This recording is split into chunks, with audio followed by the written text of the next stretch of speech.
down on the ground right now. Get down on the ground. Put your hands behind. What do you got here? What do you got in your pocket? Huh? What are you doing with this? What do you think? You think this is a country where you can carry this kind of thing around? You're going to away, boy. You're going away for big time.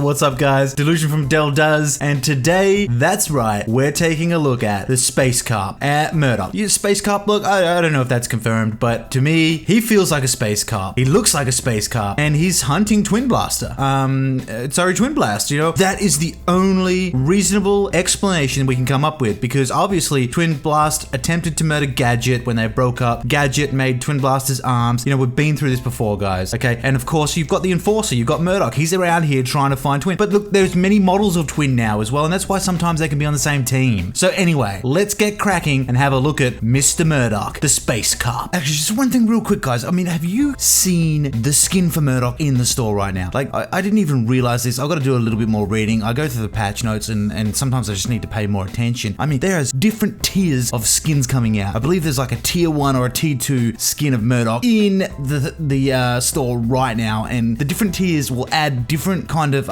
elements to the model. So you're actually going to change the character or the hero's kind of look, and it just looks absolutely phenomenal. And I'm not saying go and, you know, chuck money at the game, although I think you really should, because this game needs all the support it can get, because I want it to be so successful, because I'm having so much fun playing it. But you know, at the very least, check it out. It does look epic. And hey, if you've got 1,000 coins, buy it. I'd love to see it out there in a match. Alright, so now on to roles and affinities. So Murdock has intellect and fury, so therefore he's clearly got cop street smarts, and he's very angry that sometimes he actually has to work with Twin Blast, which isn't the real Twin Blast, because, you know, he's looking for the bad Twin Blast because he's a space cop.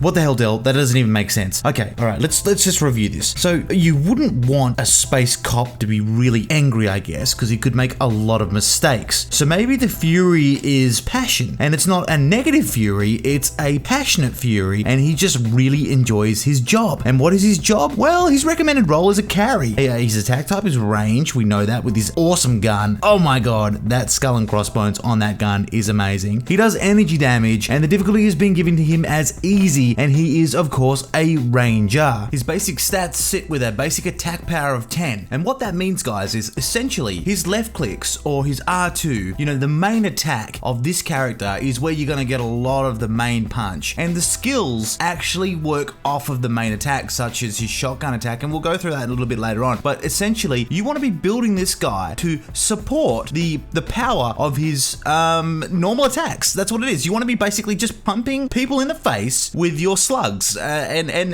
this guy I have seen post patch 0.27.1 or 0.2, whatever we're at. I've seen 800 crit in one match. Now that's the first time I've ever seen an 800 crit in a match. Now I'm not sure if that's legit. It could be legit. The build looked pretty intense. It might have just been the perfect roll on the crit. But you know, ability basic attack power at 10. That's what you're going to be looking at. And I know myself in my build, I'm pretty confident I was hitting around the 650s. And maybe actually, you know, maybe I need to relook at this build. I don't know, guys. But ability attack power of 5. So the recent patch they nerfed his ultimate, but it's now global, guys. And it is an amazing opener. And I know people will always probably most of the time look for the closing kill, but you know, it's too intense. I find when you're trying to hit someone with that ultimate on the closing kill, person's normally dodging, they're juking, they're running backwards, they're moving all over the place, and I just don't have enough skill maybe in that sense to kind of always nail them. Yeah, I can get one every now and then, but I find when you see a team fight and you're on the other side of the map with Murdock's ultimate, just pump it over there where your other team is and knock the health bars down of the dudes. It's going to give them an advantage going to the fight, because they're not going in even health, they're going in already down. So then when they get bursted, they're going to be even more dead, rather than, you know, just bursted to the point where you have to try and snipe them. I think open, but you know, hey, look, you still can close with it as well, and do it mid-match.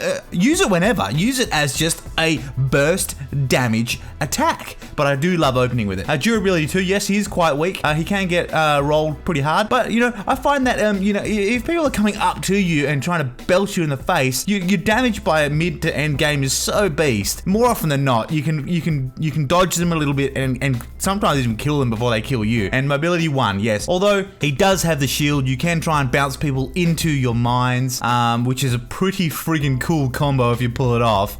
You know, if you are ganked hard, most of the time you're taking 1 or 2 maybe down with you, but you are dead. So let's go and check out his abilities. So one of the things you guys want to remember when you're actually playing Murdock and you're doing a bit of lane clearing, creep clearing, open with your buckshot. And open with your buckshot on as many of the actual minions as you can get, and it works really, really well. So you just saw in this clip here, I just opened on the buckshot, I got some of the minions, and now I'm just chasing down this Murdock, and I know this is quite embarrassing.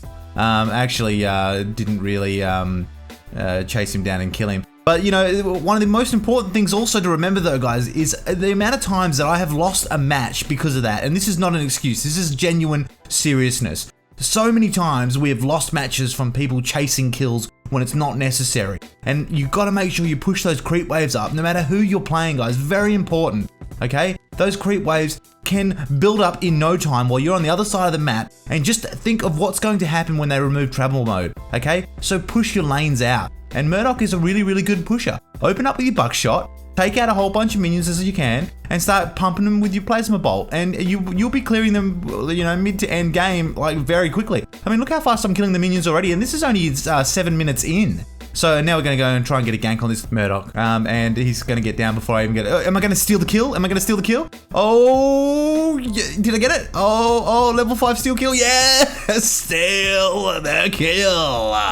Frosty's not going to be happy about that. So open with buckshot, guys. Open with buckshot when you're running up on enemies. Sometimes use it as your open with your plasma bolt and then your buckshot if it's a player. But creep waves, open up with buckshot. It's your square. It's your Q on the keyboard, and then plasma bolt, which is just your standard attack, your R2 or your left click. So with regards to Murdock's static trap, it's actually quite a versatile ability. You can use it to help defend a lane, but you can also use it to put it in some strategic locations, such as the shadow ponds, to try and catch people out or slow them down as they're traveling between lanes as well. And you, in some games, if you guys have actually ever seen a Murdock do it, you can line them up, across your whole tower or across the whole enemy tower. Now, it's not a game changer, but it does help here and there. And what I find sometimes is just randomly plotting them along a path that I'm clearing minions on, or I'm pushing someone back into their tower. And then when you do get a support gank come onto them, and they're facing you while running back to their tower, sometimes you get them to run into one of those traps, and it does help secure the kill. And also, hey, if you're coming in on someone to help gank, then throw one out behind them as well. But by the time it might actually activate and allow you to get them to slow down. It's quite good in that sense. With static trap being your circle on the console and E on the keyboard. And just have a go, guys. It's about trying to find the combo setup that works for you. And I'll sometimes be able to drop a trap, displace with a shield, drop a buckshot, and then finish someone off with plasma bolt, or then chuck an ulti on them. It's quite fun if you pull that combo off. All right, such a kill steal there. That's the snipe thing. I think, again, I am a fan of it just as an opener rather than a closer for me. But look, that's just how I choose to play things. So let's take a look at Murdock's ultimate, and also let's take a look at positioning too. So, with regards to this fight right now, you'll notice that I'm constantly positioning myself with the fang between me and the enemy as best as I can. Yes, Murdock is a carry. That does not mean you are a face tank carry. You are a high DPS carry. So you need to be positioning yourself between someone who can take the majority of the damage for you while you're supporting them at range, hence being a ranger. So you saw with those two kills there, I wasn't actually getting any of the kill shots, but I was keeping myself positioned between the fang. Oh, yes, that is correct, guys. I accidentally just caught a small little bit of a cry from my daughter there. So let's pause it here quickly and return in a moment. And through the power of editing, I am back, guys. There we go. So I'm going to open up here with my ulti, and I believe that if I had gone into this fight without opening up with that ultimate, I don't think that this kill would have been secured. Of course, I've got someone in behind me as well to come up behind the lane there, because we're actually double chopping the lane. Double chopping is where you're taking two creep waves at once, one in front of the other. And now we go into a little bit of a Benny Hill moment. He sees the fang, you go, oh my god, there's a fang down there, I can't get past him. I've blown my stealth, I've blown my double jump, oh, where am I gonna go? I'll just jump over Murdock. Buckshot misses for some reason, guys. Must be lag, and then bam, dead. See, if I had have gone the other way round, I do not believe that would have been a kill. If I had have tried to finish with the ultimate, I don't think he would have been killed. But opening with the ultimate, you know, it startles people. You open with an ultimate while they're on a tower, they shit themselves. They start to back up. So let's check something else out. And so here we switch to a different game, guys. But what you will see now is actually the ultimate used with a snipe shot under a tower as well, because that does happen quite a lot. You know, you push onto a tower and they get under their tower. They're safe with creeps, but they are able to be hit. And sometimes you can go and rush them, but you know, that's a safe thing to do, is to hit them with Murdock's ult and secure that kill to continue to push on the tower. And with this shot, you can see that I actually get a final hit, but also I'm damaging another person as well. And that's where you want to try and line up where you can, guys. And of course, you know, editing, cool. It looks all easy and it's fantastic. But I do think Murdock's ult is, you know, quite difficult to use when you're trying to track where that person's going to go. However, I do think it is very powerful. I feel it's better to open with, but it's situational. So, you know, maybe that's a false comment. Maybe it's all round, open or close with. And it can startle the enemy as well, especially if they're 3 pushing onto a tower or a 2v3 and you support snipe from across the map. So,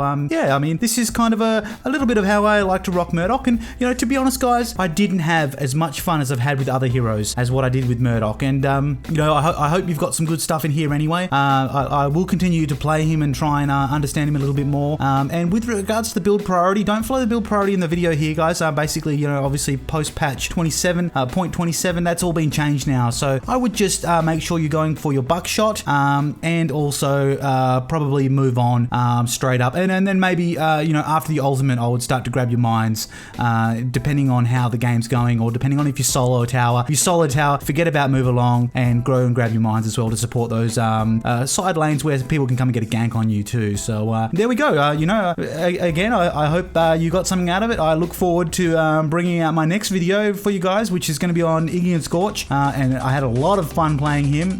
Some really, really good matches. And, you know, also coming up towards the end of the month, I'm going to be checking out Technomancer as well. So hopefully you stick around for that. Anyway, take care, YouTube.